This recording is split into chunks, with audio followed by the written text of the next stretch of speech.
မင်္ဂလာပါရှင်ဒီနေ့ကျမတို့ဆွေးနွေးကြမယ့်အကြောင်းအရာကလေတော်တော်စိတ်ဝင်စားဖို့ကောင်းပါတယ်စကြဝဠာကြီးကမယုံနိုင်လောက်အောင်ကျဲတယ်လေအဲ့လို grow တွေကျဲတွေအရေးအတွက်ကိုစဉ်းစားကြည့်ရင်တက်ရှိတယ်အထူးသဖြင့်ဉာဏ်ရည်မြင့်တက်ရှိတယ်အများကြီးရှိတဲ့တယ်လို့တွေးเสียရပဲဒါပေမဲ့လေဘာလို့ခုထိဘာအတန်ဘာတက်တည်မှမတွေ့သေးတာလဲဒီအကြီးကြီးမေးခွန်းနဲ့ပတ်သက်ပြီးတော့ပေါ့နော်တစ်ပံပညာရှင်တွေရဲ့အဓိကရှင်းပြချက်တွေအရင်းမြစ်တွေကအချက်လက်တွေကိုအတူတူဆွေးနွေးကြည့်ကြအောင်ပါဟုတ်ကဲ့ခင်ဗျာအဲ့ဒီလိုမျိုးဖြစ်နိုင်ခြေကအယမ်းများနေတယ်ဒါပေမဲ့လက်တွေ့မှာဘာမှမတွေ့သေးဘူးအဲ့ကြားကကွာဟချက်ကို Fermi paradox လို့ခေါ်ကြတာပေါ့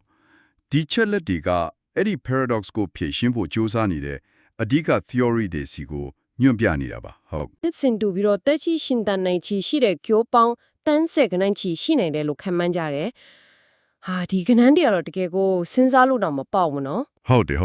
ပြီးတော့စကြဝဠာမှာဒီလို galaxy တွေကုတွေပေါင်းများစွာရှိသေးရဒီလောက်အတိုင်းအဆမဲ့ကျယ်ပြောတဲ့နေရာကြီးမှာလဲတက်ရှိတွေလုံးဝမရှိလို့ဆိုတာကပေါ်ပြီးတော့မရှိနိုင်တယ်လို့ပဲခန်းစားရတယ်Drake equation လို့တွက်ချက်မှုမျိုးတွေကလည်းဉာဏ်ရည်မြင့်ယဉ်ကျေးမှုတွေရှိနိုင်ခြေမြင့်မားတယ်ဆိုတာကိုပဲပြနေတာဒါပေမဲ့အဲ့ဒီညီမြချင်းတွေကအရေးကြီးတဲ့အပိုင်းတစ်ပိုင်းကတော့ဉာဏ်ရည်မြင့်သက်ရှိဖြစ်ပေါ်လာပြီးရင်အဲ့ဒီယဉ်ကျေးမှုလားဘလောက်ကြာကြာတည်မြဲနိုင်တယ်လဲဆိုတဲ့အချက်ပဲအဲ့ဒါကတော့တကယ်မတိကိန်းကြီးဗျာဟုတ်ပြီဒါဆိုမေကုန်းကပြန်ရောက်လာပြီပေါ့နော်ဒီလိုအလားအလာတွေကောင်းနေရတာနဲ့ဘာလို့သူတို့တွေဗမာလဲဘာအချက်ပြတ်မှုမှမရတာလဲဒါ Fermi paradox ရဲ့အတန်းနှလုံးပဲဟုတ်တယ်မလားဟုတ်ပါတယ်အဲ့ဒီကွဲလွဲနေမှုကိုရှင်းပြဖို့စ조사တဲ့အင်အားကြီးတဲ့အယူအဆတစ်ခုရှိတယ်အဲ့ဒါက great filter တို့မဟုတ်မဟာစစ်ထုတ်မှုဆိုတာပါပဲဆိုလိုရင်ကတက်ရှိစတင်ဖြစ်ပေါ်မှုခနဲ့ပေါ့ကျဲရာရာရှိခကြီးတွားနိုင်တဲ့အစမြင့်ယဉ်ကျေးမှုအထိတိုးတက်ပြောင်းလဲမှုအဆင့်ဆင့်မှလေကြော်ဖြတ်ဖို့အလွန်အမတန်ခက်ခဲတဲ့အတားအဆီးကြီးတစ်ခုရှိနေတယ်ဆိုတဲ့သဘောမျိုးပါအော်အတားအဆီးကြီးဒီတော့စဉ်းစားစရာကအဲ့ဒီအတားအဆီးကြီးကကျမတို့နောက်မှာကြံခဲ့ပြီလားဒါမှမဟုတ်ရှေ့မှာစောင့်နေတာလားဆိုတာပဲကျမတို့နောက်မှာပဲကြံခဲ့ပါစေလို့မျှော်လင့်မိတယ် behind us ဒီမြင်ရဆွေတက်ရှိဖြစ်ဖို့ကိုယ်တိုင်ဒါမှမဟုတ်cell တစ်ခုကနေရှုပ်ထွေးတဲ့တက်ရှိဖြစ်ဖို့နောက်ပြီးဉာဏ်ရည်မြင့်တက်ရှိဖြစ်လာဖို့ကအင်မတန်ကိုရှားဖောက်လွန်းတဲ့ဖြစ်စဉ်မျိုးဖြစ်နိုင်နေဆိုတာပေါ့ rare earth hypothesis လို့လည်းခေါ်ကြတယ်rare earth hypothesis ဥပမာပြောရရင်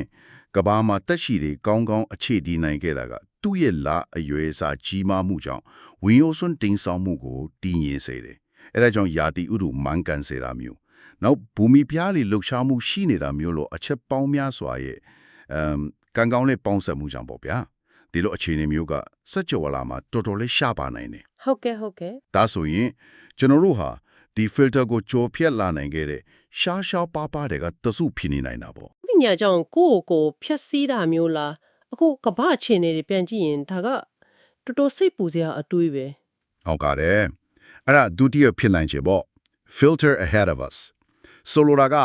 အစစ်မြင်လာတဲ့ယဉ်ကျေးမှုတိုင်းဟာဂျယ်ရီစီမရောက်ခင်မှာကြုံရမယ့်အန်ဒီကြီးရှိနေတာဒါကကိုယ်တိုင်ဖန်တီးတဲ့အန်ဒီတွေဖြစ်နိုင်တယ်ဥပမာနိပညာမြင့်လက်နက်တွေနဲ့ပฏิပတ်ခါတယ်ဒါမှမဟုတ်ကိုကျိုးရဲ့တဘာဝပတ်ဝန်းကျင်ကိုဖျက်ဆီးမိလို့နေထိုင်လို့မရတော့တာမျိုးတွေပေါ့ဒါမှမဟုတ်လေတဘာဝရဲ့အကန့်အသတ်ကြောင့်လည်းဖြစ်နိုင်တယ်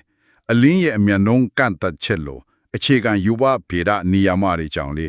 ကျေတာယာတွေကြာခီးသွားလာဖို့ဆိုတာလက်တွေ့မှာဘယ်ရင်ချင်းမှုအတွက်မှမဖြစ်နိုင်တာမျိုးအဲ့လိုလည်းဖြစ်နိုင်တယ်။အော်ဟုတ်လားဒါကြောင့်ကိုဆိုတော့တခြားရင်ချင်းမှုတွေရှိခဲ့ရင်တောင်မှပေါ့နော်ဒီ filter တစ်ခုခုကိုမကြော်နိုင်လို့ဒါမှမဟုတ်အစစ်မြင့်ဒီကိုပါတာဖြတ်စည်းသွားလို့ဒါမှမဟုတ်ခြေတွေဈာခီးဆက်လို့ကိုမရလို့ကျမတို့သူတို့နဲ့မဆုံတွေ့နိုင်နေတာဖြစ်နိုင်တယ်ဆိုတော့ပေါ့နော်ဟုတ်ပါတယ်အတိအကျပါပဲအချုပ်ပြောရရင်တော့ဒီအရင်းမြစ်တွေကပေါ်ပြနေတဲ့အဓိကအချက်ကတော့အဲ့ဒီကြီးမားတဲ့ဖြစ်နိုင်ခြေနဲ့လက်တွေ့သက်တည်မရှိမှုကြားကတင်းမာမှုပါပဲ Great filter ဆိုတဲ့ယူအစားကဒီကွာဟာချက်ကိုရှင်းပြဖို့ကြိုးစားတယ်ဆိုတော့သက်ရှိဖြစ်ပေါ်မှုကိုယ်တိုင်ကအင်မတန်ရှားပါတာလားဒါမှမဟုတ်ဉာဏ်ကြီးမြင်လိုက်ရင်ကိုယ့်ကိုဖျက်ဆီးတတ်ကြတာလားဒါမှမဟုတ်ခြေတွေကြားခီးတွားဖို့ကတဘောတရားကိုခွင့်မပြုတာလားအဲ့လိုဖြစ်နိုင်ခြေတွေပေါ့ဒီဆွေးနွေးမှုတွေကနေစဉ်းစားစရာကြံတာလားလို့တော်တော်လေးအတွေးပွားစီရပဲနော်အဲ့ဒီမဟာစစ်ထုံမှုကြီး အဲ့ဒီ great filter ကြီးဟာတကယ်ပဲကျမတို့နောက်မှကြံခဲ့ပြီလားဒါကြောင့်ကျမတို့ဟာချက်ကွာထဲမှာရှားပါပြီးထူးခြားအထီးကျနေတာလားတမမောအန်တီကြီးတစ်ခုကရှေ့မှာရင်းဆိုင်ဖို့စောင့်ကြိုနေသေးလားဆိုတာပါပဲဒီမေးခွန်းကတော့လေဒီเจ้าຢာတွေကိုလေ့လာပြီးဆက်ပြီးတော့တွေးတော့စရာအချက်ကြီးတစ်ခုအဖြစ်ကြံ့နေခဲ့ပါတယ်လို့ပဲပြောရမှာပဲเนาะ